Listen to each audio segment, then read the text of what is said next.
Writing section, summarize text, guided practice. Let's begin.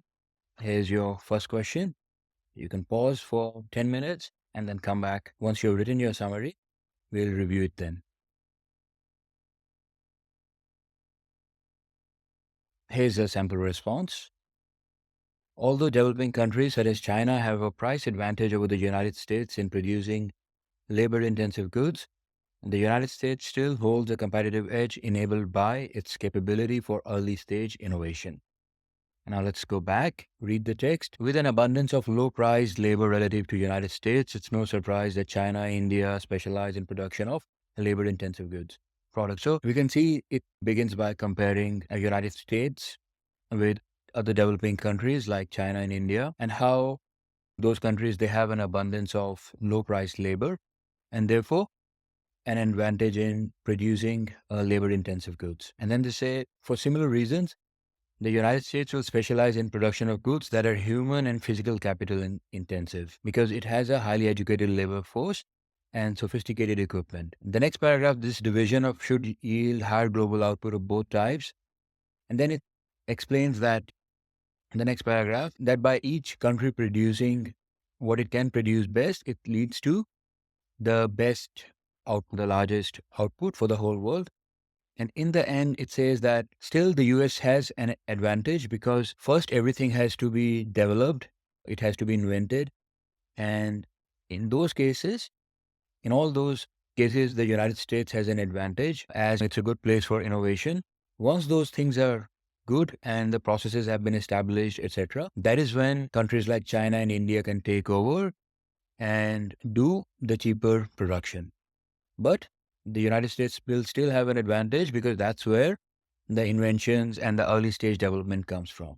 So now, if I ask you what this text is about, it's about the countries and the availability of labor and the type of labor that they have, how it gives some advantages to each of them, but overall, how the United States still has an upper hand. The way it is structured first, the first paragraph just tells us the concept that we're comparing labor intensive with production that requires highly educated labor force.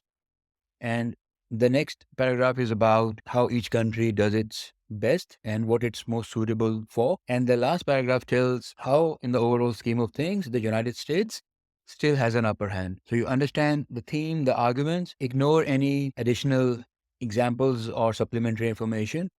For example, in the second paragraph, once you understand the idea, don't spend too much time, any more time going through, for example, the US would produce more expensive goods because of its, etc., etc.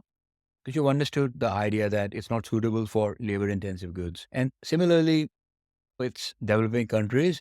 So you don't need to focus on, when you write your response, you don't need to cover China, India, and all of the developing countries. You can just say countries like China or countries like India, and that should be fine. So any additional information we don't need. We just need to focus on the key points. Then you shortlist the sentences. The first sentence, I think the very first sentence in the first paragraph is a good candidate. The first paragraph in the second, and then the nevertheless sentence in the third paragraph. They're all the ones which explain the key concept. Then you take these three, write them in short form in your text area, because we don't want you to just copy paste thing. So you just write nevertheless during the division of the second sentence and with an abundance of. So it focuses you that these are the sentences that you are now considering.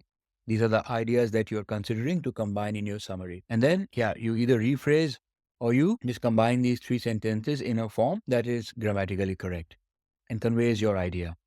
So something like this: although developing countries such as China have a price advantage over the United States in producing labor-intensive goods, the United States still holds a competitive edge enabled by its capability for early-stage innovation. So in this, we focused on the main idea and started with comparing, acknowledging that developing countries have a price advantage, but US holds an edge. And we've also explained why it holds that edge. So that was the main idea. There are other ways you can combine this.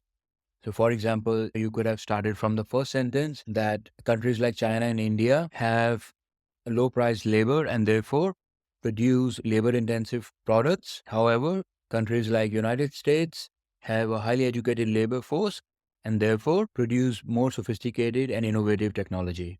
So that is also a good summary. As I said earlier, there are different ways you can combine them. We have a session where we will see how can you have to just copy paste the summaries. We have had a session where we have also shown you how you can just take sentences and combine them using templates. But if you are aiming for a high score, try to avoid that.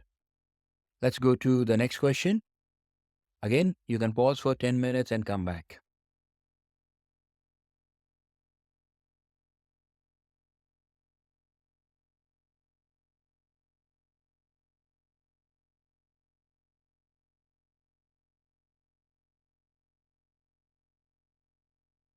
Let's look at the sample response. Travel and tourism industry will continue to grow compared to other industries, not only due to its low cost, but also due to the boost it gives to the local economy and environment. All right. So you read the text first, and jobs generated by travel tourism spread across the economy, then again jobs, and you go further down. So once you see that this first sentence, you understand that it's about jobs, then the next sentence, these jobs. It's again about jobs. So you don't need to read that whole sentence. Go to the next one. Tourism, development of economies. Okay. So you selectively read. And in the next paragraph, good examples of travel tourism, catalyst for conservation, environment, maintenance of culture, local diversity, then again contributing economically, environmentally, etc. It has a competitive advantage that its startup and running costs can be low. Therefore, will continue to grow. Okay. Now the theme is about all the good things about the travel and tourism industry, and especially how it leads to job growth, how it leads to development of economies, and also promotes culture and helps sustain the environment. And because of all these things, plus the low costs, why it also has an advantage over other industries. So that's the theme. It's about travel and tourism industry, its positive impacts, and its potential for growth compared to other industries. Then, as we discussed, additional information, like I said, the second sentence, these jobs employ women, minorities.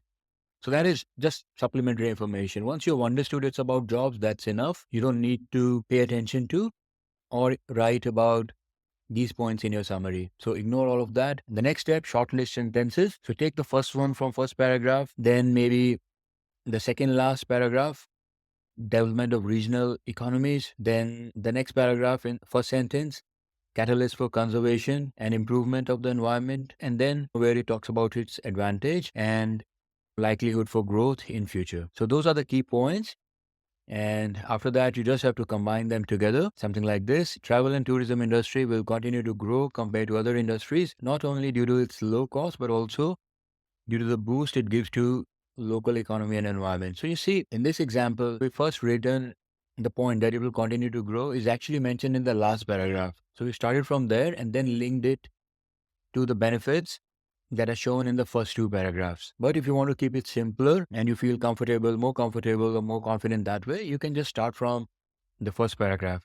You can say that travel and tourism industry creates a large number of jobs, boosts local economies, helps sustain environments, and because of all these things, plus the low startup costs will continue to grow in future. So you see that now you're starting from the top and one by one, you're just combining the points. So that is also fine. Both approaches, whichever you think, depending upon how confident you are of your grammar skills, that I can combine them sentences, I can flip them around, do that.